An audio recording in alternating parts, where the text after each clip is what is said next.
Hello sports fans, welcome to what should be one of the more interesting and important stages in their Panzer project. Today and over the next few days I'm going to attempt to install our Siemens motor and 5 HP 24 automatic gearbox combo in here. Got our car here up on blocks and we're going to set up the crane and start craning this thing in here. Number of things could go wrong, number of things could go right. But no matter how many of them go either way, you guys are going to get to see them. So sit back, get some popcorn, fasten your seat belts and stand by for fun. Yeah, this could all end very badly.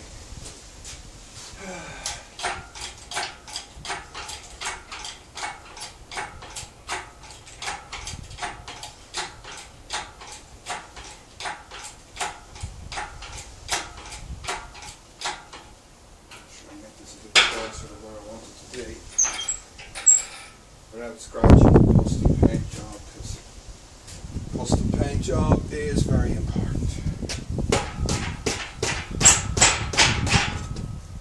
There we go.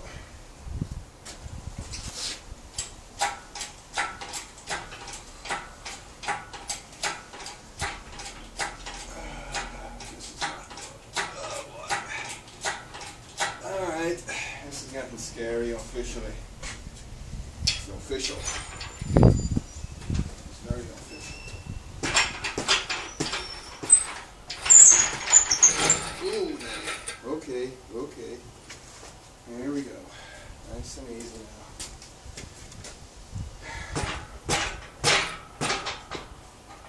Definitely getting into a Whoa Nelly situation here.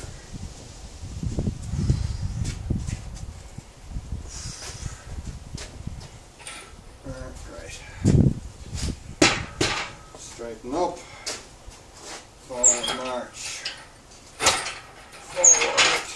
forward man, alright, okay, forward.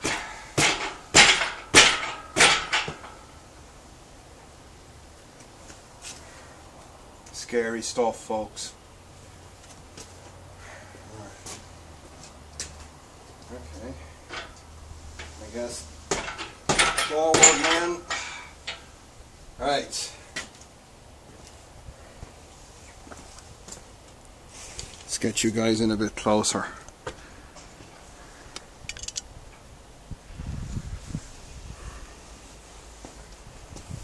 Five HP 24. Except no substitutes, sports fans.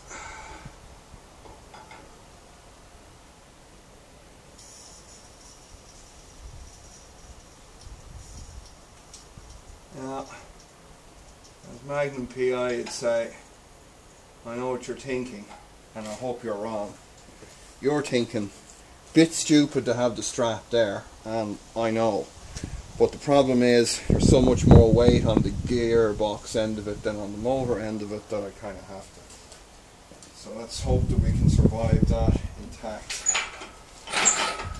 That's it, cover. There must be an easier way to... Come on. Easier way to what? I don't know. Easier way to build electric cars. Oh, it probably is, but wouldn't be as much fun. You guys getting this? Oh yeah, you're getting it. Right. Now we gotta try and slide this in behind our steering and suspension arms. Which I'm hoping I'm going to be able to do.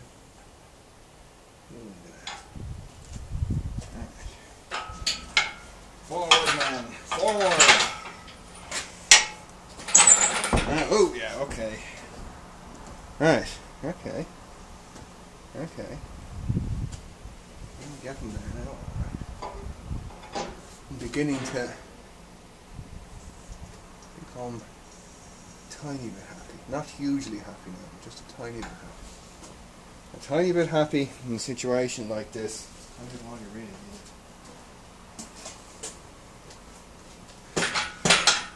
Come on, come on, forward man, forward.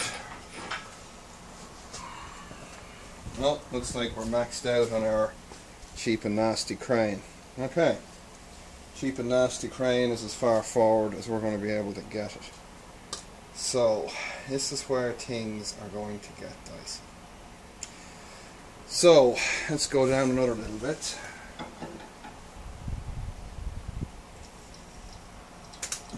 Okay, that's my sump on the gearbox now, is just touching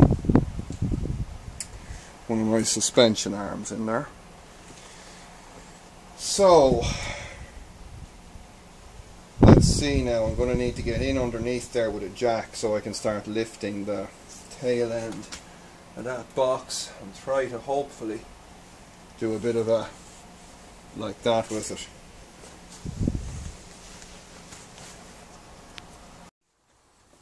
Okay, so what we've got now is we have the gearbox cross member being supported by a jack underneath the car. I've been able to lower the motor, sit it on a block of wood that's on the main suspension member here in the engine bay. So I've got it sitting on that. The whole thing needs to go back more. So what I've got now is I've got my sling rigged up on the back of the motor.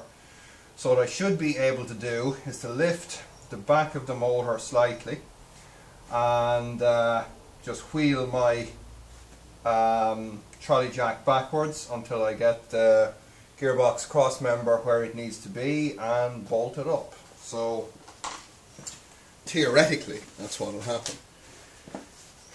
But we all know that theory and practice in my... What was that saying again? In theory and practice are the same, but in practice they're not. So there you go.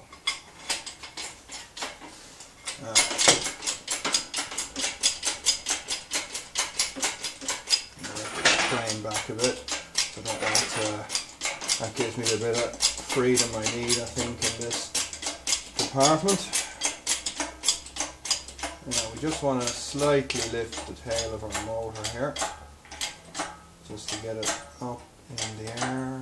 There we go, that's enough.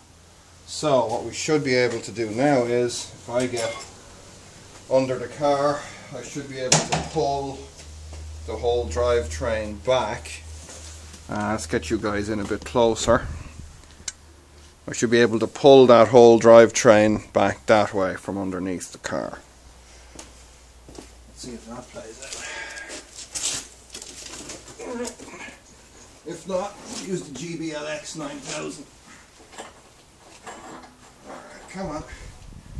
That's not the best place to have my hand, is it? Come on, that's moving. That's seriously moving. Okay. We need to push the crane forward a little bit, I think. Oh, I'm getting too old for this.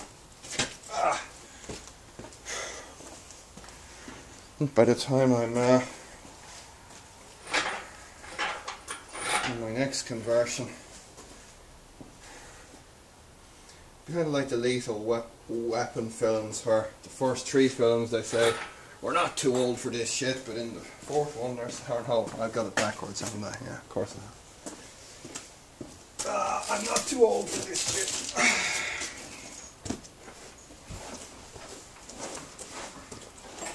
Yay. Okay.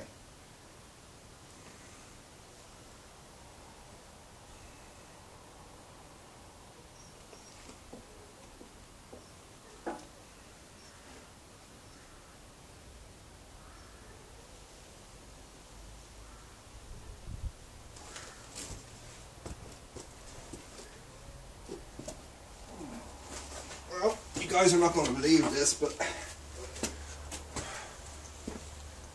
I think that's where it needs to be. Kind of crazy. Let me just see now if I let that back down onto my block of timber there, how that's going to end up looking for me. Hopefully fairly well. Where's that lever gone? Okay, let's see how that sounds up. There we go. Tension's off the strap.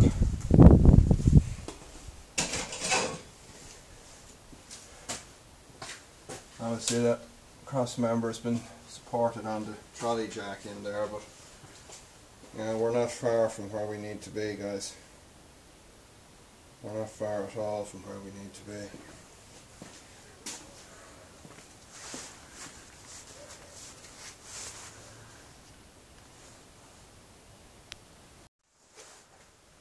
Okay, sports fans, it's in. As usual, there's a few gotchas in there.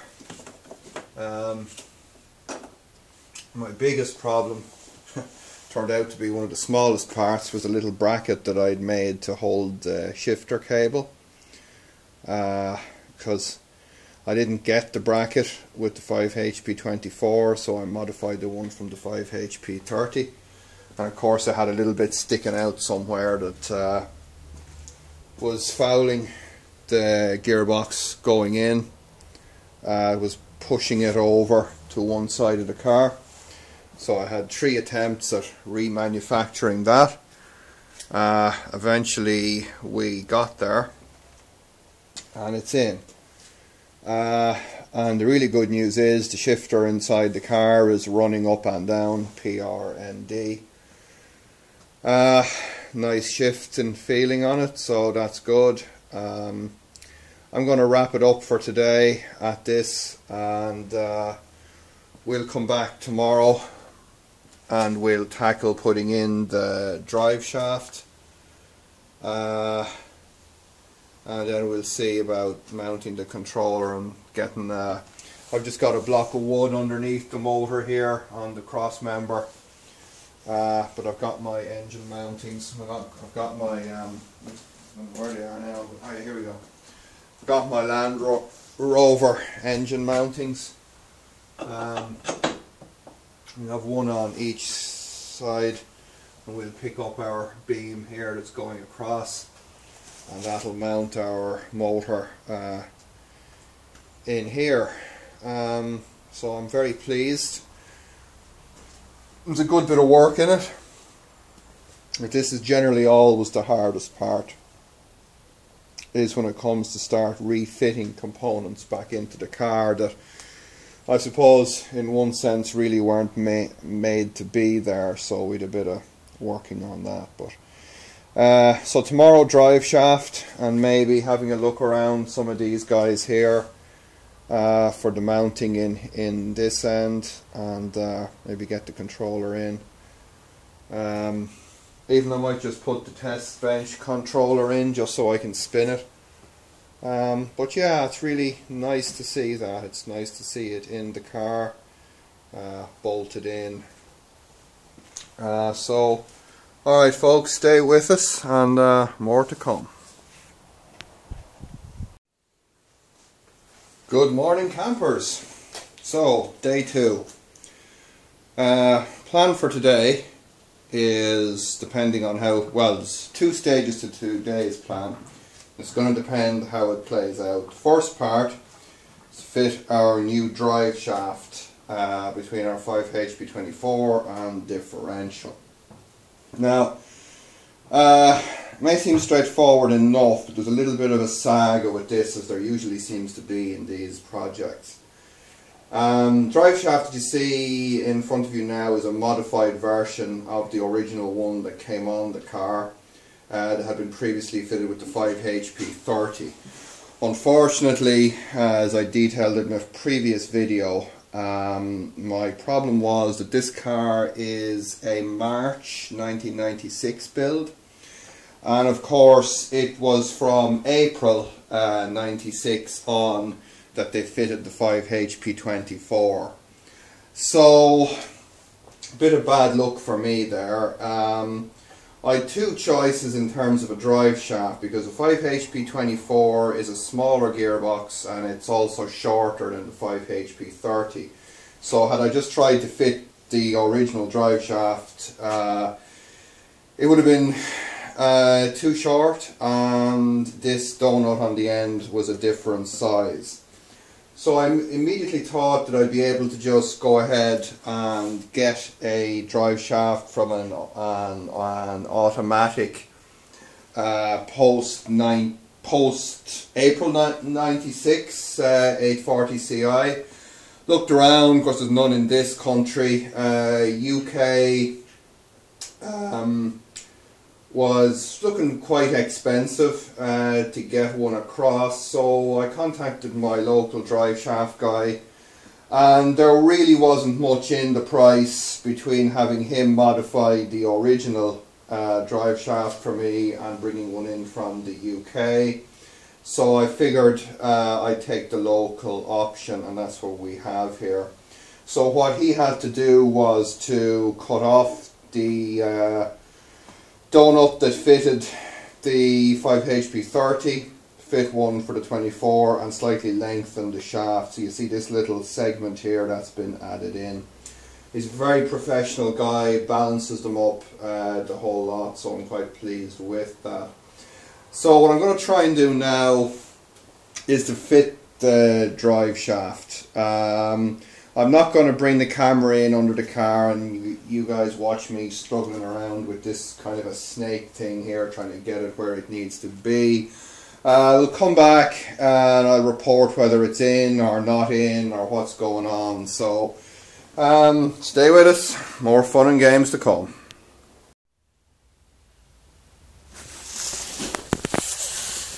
Well, sports fans, we are here underneath their Panzer's undercarriage for some Blair Witch action. Now, what I'm hoping you'll be able to see is our shiny new drive shaft installed happily. Of course, as seems to happen to me at this time of year, the drive shaft was the wrong length. For some reason, the post 0996 840 CIs use a 1330 drive shaft, which is the one that I had made. I was with the 5HP24, and for some reason this car needed one 1275.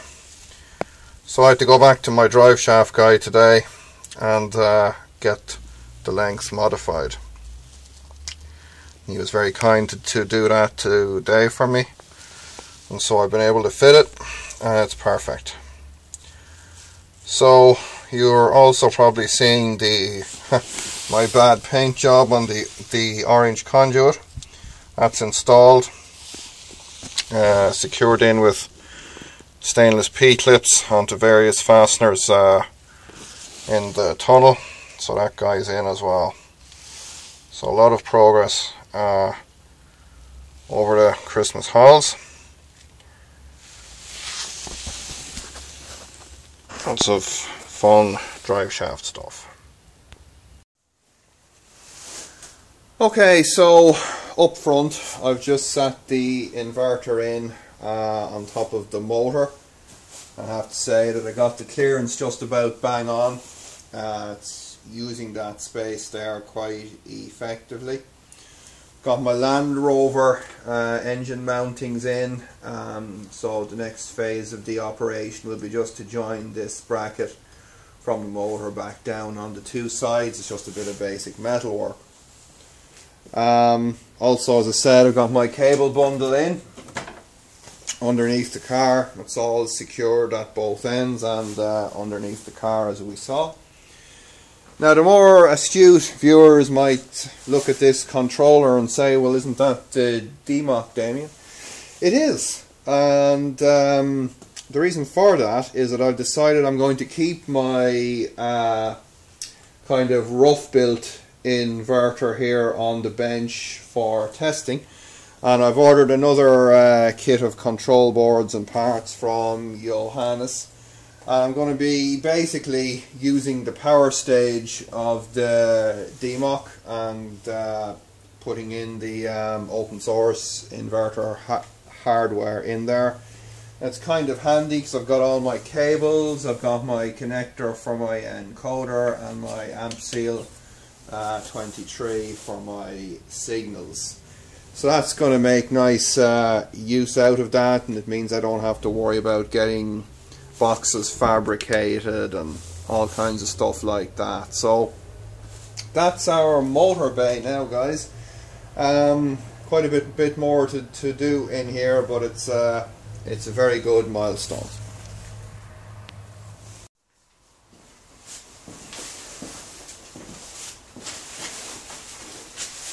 Well folks, that's it for this update on our Panzer project.